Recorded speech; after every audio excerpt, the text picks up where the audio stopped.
1절 말씀에 의하면 내가 세 번째 너희에게 간다, 이런 얘기 했는데 어제도 동일한 얘기 했었죠. 12장 14절에 동일한 말씀이 나오죠. 12장 14절 보시면 보라 내가 이제 세 번째 너희에게 가기를 준비하였다. 12장에서 이미 너희에게 가려고 세 번째 준비하고 있다 이야기하고 있고, 13장 1절에서도 내가 이제 세 번째 너희에게 가리니 그랬으니까 사도 바울이 고린도 교회에 세 번째 방문하려고 하는 의사는 확고했던 것 같습니다. 그렇게 세 번째 방문하려고 했던 것은 어제 설명을 드린 것 같이 사도 바울이 이렇게 두 번의 방문이 성경에 나와 있으니까요. 사도행전 18장, 사도행전 20장 이렇게 두 번이 나와 있습니다.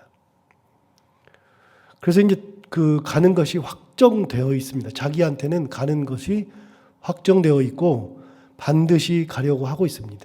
그래서 1절에 내가 이제 세 번째 너희에게 가리니 두세 증인의 입으로 말마다 확정하리라 이렇게 되어 있죠. 두세 증인의 입으로 말마다 확정한다 그랬는데 두세 증인이라고 하는 것이 왜 중요하냐면요.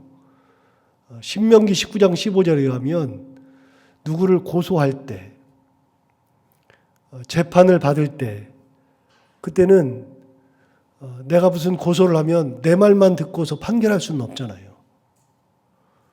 그래서 반드시 무슨 일이 있어서 재판을 하거나 어떤 일을 확정할 때에는 2명이나 3명의 증인이 꼭 있어야 됩니다. 그래서 두세 증인이 있으면 그건 확실한 겁니다. 그래서 두세 증인, 그러면 성경에 두세 증인, 두세 명 나오면 이게 재판 용어구나 이렇게 알면 딱 맞습니다. 재판 용어는요, 재판정에서 확정이 되면 우리가 그게 이제 이 사람이 죄를 지었구나 안 지었구나 이제 우리가 그렇게 확증할 수가 있죠. 물론 재판이라고 하는 것이 정말로 100% 이게 죄를 지은 사람을 죄 지었다 그러고 죄 안 지은 사람을 죄 안 지었다고 이야기하는 것은 아닙니다. 사람이 판단하니까요. 그래서 우리 법에도 그동안 잘못 재판한 것들이 많잖아요. 그래서 이제 재심을 청구하고 30년 지난 다음에 무죄로 밝혀진 사람들도 많고, 옛날에 군사법정에서는 아예 그냥 정해놓고서 사형 선고하고서 사형 선고한 그날 죽이기도 했었고 악용한 사례들도 많죠. 그런 거 빼고서라도 30년 지나서 무죄 받은 사람도 많죠. 그러나 그렇기 때문에 재판이 여러분 완전한 것은 아닙니다. 재판 받아서 이 사람이 죄를 확정했다 그래서 이 사람이 꼭 죄를 지은 것도 아니고요. 죄가 아니다 무죄다 그래서 꼭 무죄인 것도 아닙니다만 사람이 하는 거니까. 그럼에도 불구하고 재판을 받으면 죄를 지은 것이 확증되는 거죠. 재판 용어가 그런 겁니다. 성경에서는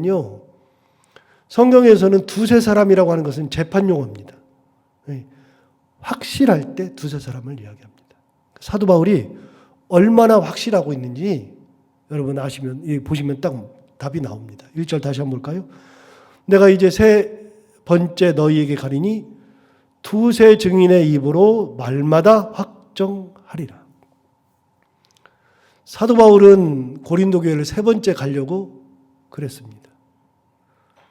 이제 그 이유는 좀 이따 얘기할 거고요. 그렇게 세 번째 가려고 했는데 결론으로 말씀드리면 사도 바울이 세 번째 고린도 교회 가려고 그랬는데 못 갔습니다. 확실하게 내가 반드시 간다. 그러니까 여기는 지금 무슨 용어를 썼다고요? 법정 용어를 쓴 거라고요. 신명기 19장 15절 말씀까지도 갖다 대면서 법정 용어를 쓸 정도까지 반드시 갈 걸로 자기 자신은 확증하고 있었습니다. 그러나 그가 그렇게 확증한다 그래서 되는 게 아닙니다. 로마서를 보면서 제가 말씀드린 적이 있었습니다. 고린도 전서에서도 말씀드린 적이 있습니다. 이게 똑같은 내용인데요. 사도 바울이 계획했다 그래가지고 다 되는 것이 아닙니다. 우리는 사도 바울이 계획하면 다 될 거라고 생각하잖아요. 내가 거기 가야지, 그럼 간다고 생각하잖아요. 그런데 그러지 않습니다. 로마서 봤던 내용을 잠시 또 볼까요? 로마서 15장 한번 가볼까요? 22절부터 보겠습니다.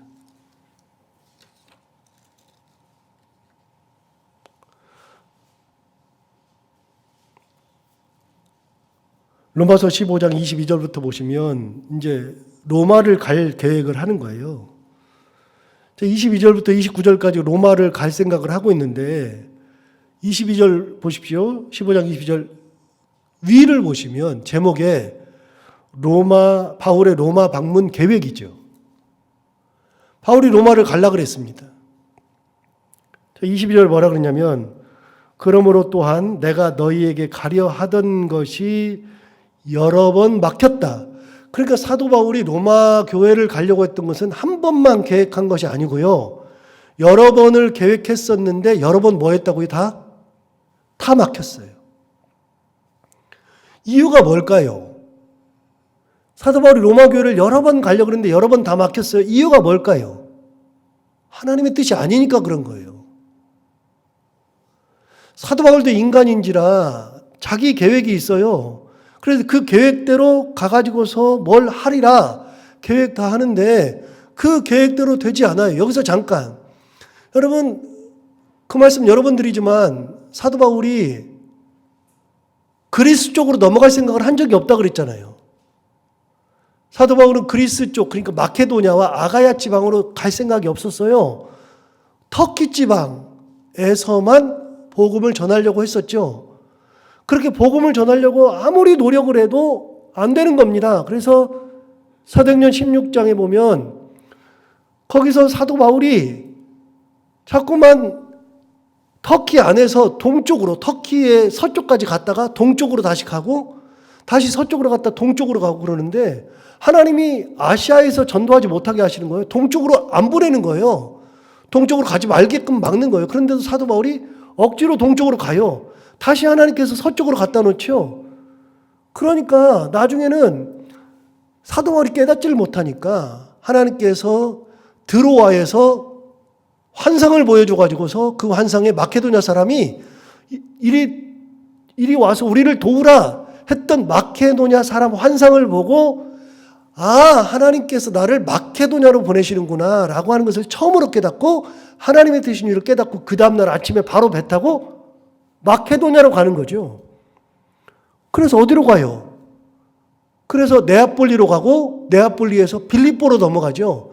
네아폴리라고 하는 것은 뉴폴리스라는 뜻이라고 몇 번 말씀드렸어요. 볼리라고 하는 단어가 나오면 그건 폴리스라는 단어인데 폴리스는 경찰이 아니라 우리가 그냥 영어로 하고도 익숙하니까 경찰이라고 생각하지만 그리스어로 폴리스는 도시라는 뜻이에요. 그래서 우리 고등학교 때 배웠던 아크로폴리스는 저 위에 있는 도시를 아크로폴리스라고 그러죠. 그래서 요즘도 폴리스라는 단어를 씁니다. 메갈로폴리스라는 단어를 공공연하게 영어로 씁니다. 메갈로폴리스라고 하는 것은요, 도시 하나를 점점 크게 만드는 겁니다. 그래서 이 도시를 합해요. 합해서 큰 대도시를 만드는 거, 이걸 메갈로폴리스라고 합니다. 메갈로폴리스. 마크로폴리스 그러면 도시를 최소화시키는 것이 마크로폴리스입니다. 요즘도 쓰는 단어입니다. 폴리스라는 단어. 네아폴리스라고 하는 것은, 네압이라고 하는 것은 뉴라고 하는 뜻이니까 그 당시에 사도 바울이 그 네아폴리를 갈 때 로마가 새로 만든 그 해안가에 있는 새로운 신생 도시입니다. 쉽게 말하면 옛날에 분당 만들었듯이 그렇게 신생 도시죠. 요즘 뭐 위례 신대를 만들듯이. 그래서 사도 바울이 배 타고서 네아폴리로 간 다음에 마케도니아의 첫 번째 성읍인 빌립보로 갔다. 이게 사도행전 16장 말씀이잖아요. 그래서 그쪽으로 넘어가죠. 여러분, 사도 바울은 그쪽 갈 생각이 없어요. 사도 바울은 자꾸만 동쪽으로 가려니까 하나님께서 막으셔요. 여러분, 사도 바울이 자기 마음대로 자기가 선교하고 다닌 게 아니라 사도 바울은 자기 마음대로 선교하지 못했어요. 하나님께서 이끄시는 방법대로 그 방향으로 간 거죠. 로마 가는 것은 어떻게 막혔다고요? 몇 번 막혔다고요? 여러 번 막혔다고요. 22절에 나오잖아요. 자, 22절 다시 보세요. 그러므로 또한 내가 너희에게 가려 하던 것이 여러 번 막혔더니 자, 23절 보세요. 이제는 이 지방에 일할 곳이 없고, 여기 이제 지금 에베소예요. 에베소에서 썼으니까요.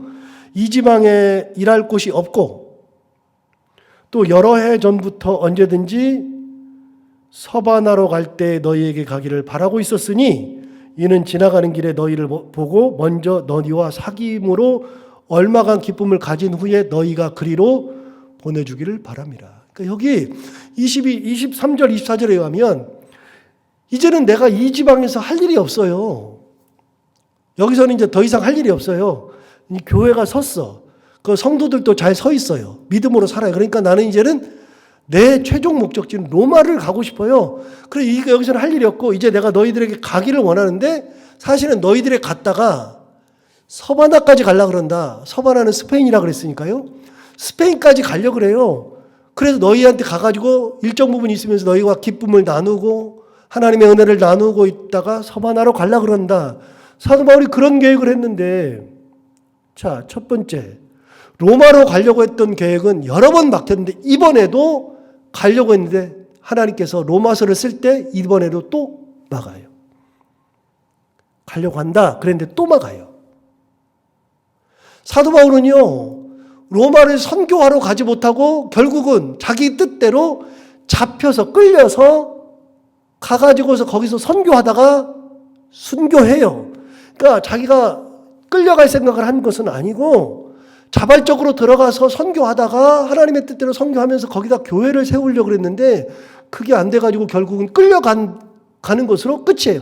하나님의 뜻은 로마에 가서 순교하는 것이 뜻이니까 사도 바울이 그냥 내가 가서 선교하리라 말도 안 되는 얘기예요. 하나님께서 뜻이 아니면 못 가는 거예요. 사도 바울은 로마를 끌려서라도 갔어요. 그런데 어디까지 가려고 한다고요? 아까 여기 나왔죠. 23절에 어디까지 가려고요? 서바나까지 가려고 그런다. 서바나는요, 계속 서바나까지 가려고 그랬어. 서쪽 끝까지 가려고. 스페인 끝까지. 서바나까지 가려고 그랬는데 결국은 서바나는 아예 가지도 못하고 죽었어요. 사도 바울이 자기 뜻대로 다 가요? 자기 뜻대로 다 해요? 못해요. 자, 다 보면 그렇고요. 29절 한번 보세요. 15장 29절에 보면, 로마서 15장 29절에 보면 이렇게 나와요. 내가 너희에게 갈 때에 그리스도의 충만한 복을 가지고 갈 줄 아노라. 그러니까 자기 꿈은 뭐냐면, 사도 바울이 로마 교회를 갈 때 내가 막 가려고 그래. 몇 번 막혔어. 근데 이번에도 가려고 그래. 로마 방문 계획을 딱 세웠어요. 가려고 딱 했는데 갈 때 뭘 가지고 간다고요? 15절에, 27절에요.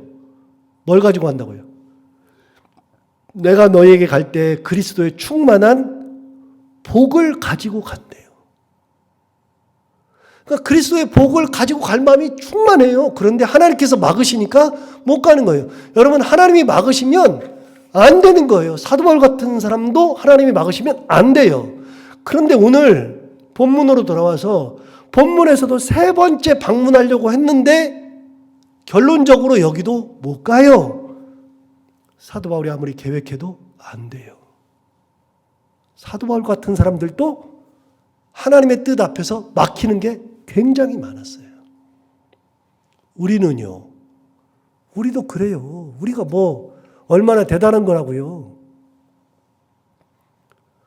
여러분, 잠언 16장, 우리가 잘 아는 말씀, 잠언 16장 9절 잘 아는 말씀에 사람이 마음으로 자기의 길을 계획할지라도 그 걸음을 인도하시는 이는 여호와시니라.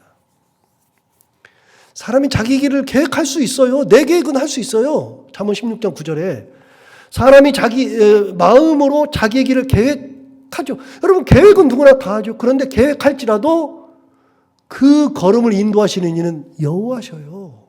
하나님께서 인도하셔야 되는 거지. 내가 계획한다고 되는 게 아니죠. 제 계획이 얼마나 거창한데요. 사람마다 계획이 얼마나 많아요. 그런데 그게 다 되든가요? 안 돼요. 그래서 똑같은 잠언 16장에서 1절에서 이렇게 얘기합니다. 마음의 경영은 사람에게 있어도 말의 응답은 여호와께로부터 말미암느니라.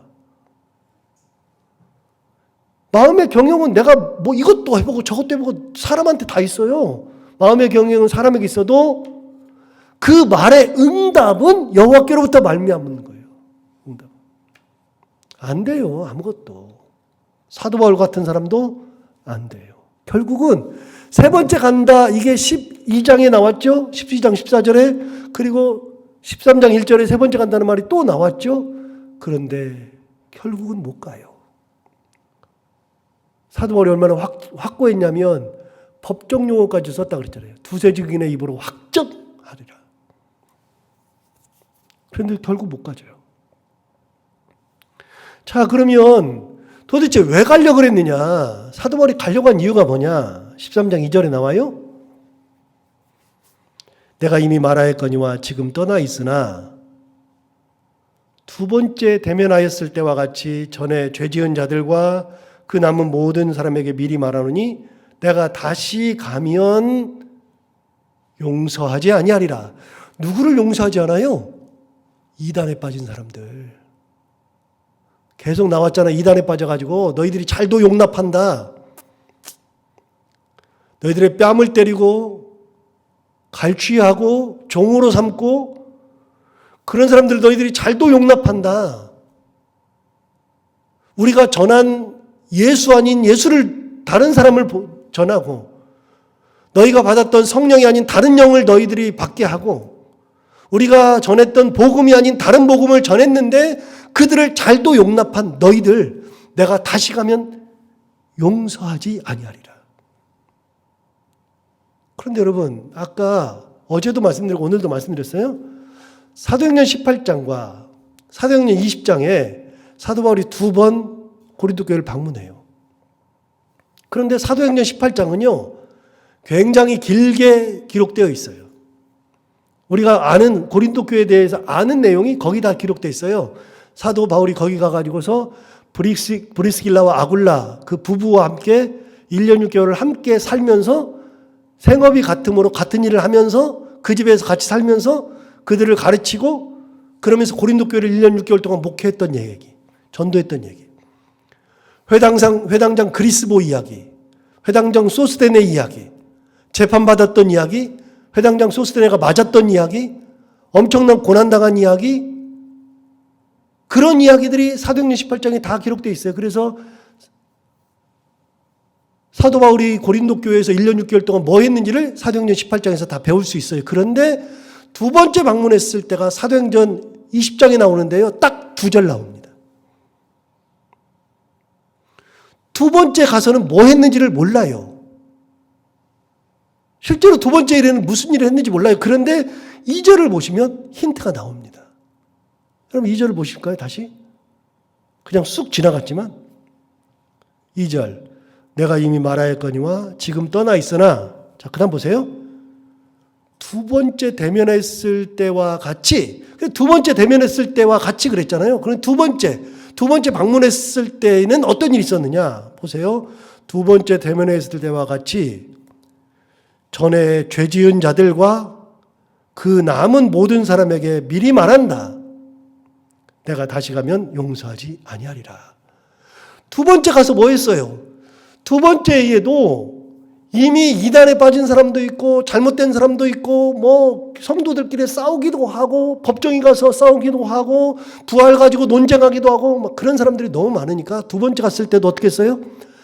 그냥 그걸 다 정리한 거예요. 사도 바울이 두 번째에서도. 그때도 용서하지 않았어요. 용서하지 않고 전부 다 정리했어요. 다 쳐냈어요. 세 번째 갈 때 어떻게 한다고요? 두 번째 너희를 대면했을 때와 같이 다시 가면 그런 사람들 용납하지 않는다, 용서하지 않는다. 사도 바울이 굉장히 강하게 말하죠. 내가 다시는 너희들 용서하지 않을 거다. 다시요? 그런데 사도 바울이 못 가요. 가서 정리를 다 하려고 그랬는데 결국 못 갔어요. 그럼 그 고린도 교회 어떻게 해요? 하나님의 뜻이 아닌 걸 뭘 어떻게 해요? 하나님이 안 보내시는 걸 어떻게 해요? 그러니까 뭘 할 때, 어떤 일이 있을 때 조급할 필요가 없다고 몇 번 말씀드리는 게 뭐냐면요. 하나님의 뜻이 아닌데 내가 자꾸만 조급해봐야 의미가 하나도 없어요. 그래서 안 되면 안 되는 거예요. 하나님이 보내시지 않으면 못 가는 거예요. 제가 계획한 것을 꼭 해야만 되는 게 아니에요. 항상 크리스찬들은요, 내가 어떤 정답을 만들어 놓고 이 정답 안에다가 하나님 들어오세요가 아니라 하나님의 정답 안으로 내가 들어가야 되는 거지. 내가 딱 해놓고 하나님 이거 꼭 응답하셔야 돼요? 하나님 꼭 이렇게 해주셔야 돼요? 하나님 이거 아니면 안 돼요? 그래놓고 하나님 이거 해줘요. 그러면서 하나님을 그 안으로 끌어들여서 가지고 하나님을 내 정답 안에다가 끌어 집어넣는 게 아니라 크리스찬들은 하나님의 정답 안에다가 내가 들어가는 거예요. 내가 이런 생각을 해도 하나님께서 그거 아니야 이거야 그러면 네 그러고서 들어가는 거죠. 고린도 교회 아무리 가려고 해도 못 가는 거라니까요. 안 보내시면 못 가는 거라니까요. 하나님이 허락하시지 않으면 못 하는 거예요. 사도 바울이라도 안 돼요. 베드로라 그래도 안 돼요. 여러분 쿠오바디스라고 하는 영화 제가 다운로드를 받아가지고 또 한 번 돌려봤어요. 쿠오바디스라는 영화를. 그런데 여러분 쿠오바디스라는 영화에 그거 이제 폴란트 작가가 옛날에 이제 쓴 건데요. 이제 전설들을 모아가지고 쓴 거예요. 그게 이제 꼭 그렇다. 이거 말 못해요. 그거는 정사가 아니니까. 폴란드 작가가 여러 가지 이제 이야기들을 모아가지고 쓴 건데, 쿠오바디스 도민의 이 영화의 핵심이 뭡니까? 베드로가 로마에서 복음을 전하는데, 로마에 네로 황제가 핍박을 하면서 크리스찬들을 다 잡아 죽이니까 크리스찬들이 다 죽어가면서 한 분은 살려야 되겠거든요. 그래서 베드로를 살리고 싶어서 베드로에게 사도께서 여기 계시면 우리를 인도할 사람이 없어지니 일단 로마를 떠났다가 다시 오시면 됩니다. 로마를 잠시만 떠나십시오. 그래서 베드로가 기도하던 중에 그래 그렇지 그러고서 로마를 떠나요. 아피아 가도를 간다고요. 아피아라고 하는 것은 로마를 들어가는 그 옛날 도로를 아피아라 그래요. 아피아. 그래서 아피아 가도 큰 도로. 그 도로를 로마에서부터 이렇게 빠져나가요. 빠져나가는데 저 멀리서 누가 오잖아요. 가만히 가까이 오는 걸 보니 예수께서 오시는 거죠. 그래서 예수님을 딱 발견하는 순간에 베드로가 뭐 별별 얘기를 하다가 꼭 묻습니다. 이렇게 묻습니다. 쿠오바디스 도민에 주님 어디로 가십니까? 주께서 뭐라 그러셔요? 네가 버린 로마로 십자가를 지러 가노라. 그 자리에서 베드로가 주님 앞에 무릎 꿇고 주님 제가 다시 갑니다. 그래서 가가지고서 로마에서 십자가에 달려서 죽잖아요. 죽을 때 뭐라 그래요? 나는 주님과 같이 똑같이 십자가에 이렇게 달릴 수 없으니 거꾸로 해달라 그래서 머리가 밑으로 가가지고서 십자가에 달려서 죽잖아요. 그 주님을 만났던 그곳 아피아가도에서 주님을 만나고 회개하고서 돌아왔던 그곳 주님은 이제 다시 가시고 그곳 거기에 교회가 세워져 있는데 그 교회 이름이 쿠오바디스 교회예요. 지금 로마의 외곽 지역에 있어요. 그 바로 앞에 쿠오바디스 교회 바로 앞에 우리가 잘 아는 카타콤이 있다고요. 지하 무덤. 옛날에 로마의 크리스찬들이 숨어 살던 지하로 무덤 속으로 들어가가지고 숨어 살던 카타콤 바로 앞에 쿠오바디스 교회가 있는데 로마를 한번 가보면 그 교회가 있는데 그 교회 크지도 않아요. 우리 교회만 한가요? 이만한가? 예, 이만한 것 같아요. 한 중간에 이렇게 요만한 거에 쇠로 이렇게 난간을 해가지고서 사람들 못 밟게 하고 여기는 희한하게 돌이 이렇게 있어요. 대리석 같은 돌이 이렇게 중간에 이렇게 대리석. 거기를 사람들이 못 밟게 해놨는데 그 대리석 돌을 보면은요 발자국이 딱 찍혀 있다고요. 그게 예수님 발인지 아닌지는 모르지만 전설에 계속 내려오는 전설에 그게 예수님 발자국이라는 거예요. 예수님 거기 밟아졌던 발자국. 그래서 거기에 쿠오바디스 교회가 딱 서 있어요. 여러분 베드로 같은 사람도 그 당시에 많은 기독교인들도 크리스찬들도 전부 다 로마를 떠나야 된다고 생각해요. 그런데 주님은 뭐라 그러세요? 너는 가서 죽으라는 게 주님의 뜻이라니까요. 십자가 지고 죽어야 로마의 피가 너의 피가 흘려야 로마가 하나님의 나라로 바뀐다는 것이 하나님의 뜻이니까. 베드로와 성도들의 뜻은 로마를 떠나는 거죠. 예수님의 뜻은요, 로마로 돌아가서 죽는 게 예수님의 뜻이죠. 그러니까 내 뜻에다가 예수님을 맞추는 게 아니라 그 당시에 베드로의 예를 들면 베드로와 모든 성도들의 뜻이 있는데 그 뜻에다가 예수님이 맞춰진 게 아니라 예수님은 다른 뜻을 가지고 계셔서 베드로가 그 뜻에 맞춰서 들어간 거예요. 이게 예수 믿는 거예요. 사도 바울 보세요. 사도 바울 그렇게 하고 있었어요. 자, 5절 한번 볼까요? 너희는 믿음 안에 있는가 너희 자신을 시험하고 너희 자신을 확증하라. 예수 그리스도께서 너희 안에 계신 줄을 너희가 스스로 알지 못하느냐? 그렇지 않으면 너희는 버림받은 자니라. 뭐 하라고요? 믿음 안에 있는가 너희 자신을 시험해봐라. 그리고 너희 자신을 확증하라. 우리가 믿음 안에 있는가를 알아야죠. 내가 하는 행동을 보면 나를 알 수 있죠. 아, 내가 믿음의 사람이구나. 내가 정말로 예수님을 믿고 있구나. 내가 내 짐을 지고 있는 게 아니라 내 짐을 주님 앞에 내려놓았구나. 아, 내가 믿는다 그러면서 내 짐을 여기다 잔뜩 지고 있구나. 여러분, 그 기독교의 고전 중에 두 가지 책이 진짜 큰 고전인데 요즘 우리가 계속 제가 이렇게 리뷰하고 있는, 책 리뷰하고 있는 우리 이제 유튜브에다가 우리 홈페이지에다가 이렇게 하고 있는 신곡이라고 하는 책이 단테가 쓴 그 신곡이라는 책이 기독교 서적 중에서 굉장히 고전 중에 좋은 책입니다. 신곡과 더불어서 또 하나의 책은 존 버년이 쓴 철로역정이라는 책이 기가 막힌 책인데 이제 그것도 이제 나중에 제가 리뷰를 할 겁니다. 신곡이라는 책은요, 사람이 죽으면 죽은 다음에 얘기해요. 사람이 죽으면 어딜 가느냐? 지옥을 가든지, 이제 그 당시 생각으로 연옥을 가든지, 아니면 천국을 가든지 세 군데 하나를 가니까 그래서 이 순례자가 이제 단테가 여행을 하는 거예요. 지옥부터 연옥으로 천국으로 여행을 다 해보는 것이 단테 신곡이라는 책이고요. 철로역정이라는 책은요, 존 버니에 쓴 건데 크리스찬이 거기 나오는 그 사람의 이름도 크리스찬이에요. 크리스찬이 죽을 때까지 이 땅을 사는 동안 하나님 앞에 갈 때까지의 여정을 그린 책이 철로역정이거든요.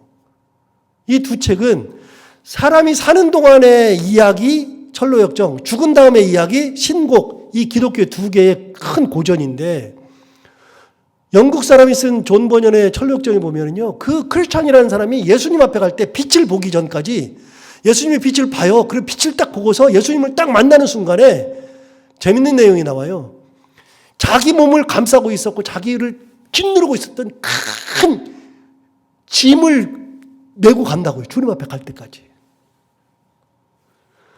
큰 짐을 지고서 죄짐도 있고 자기의 삶의 짐도 있고 욕심도 있고 뭐 분노도 있고 그런 짐들을 엄청나게 지고서 막 어렵게 걸어가요. 가다가 주님을 보고서 주님의 빛을 딱 보는 순간에 그 짐이 몸에서 벗겨져요. 그래서 온몸이 가벼워지면서 주님을 따라가는 여정이에요, 이게.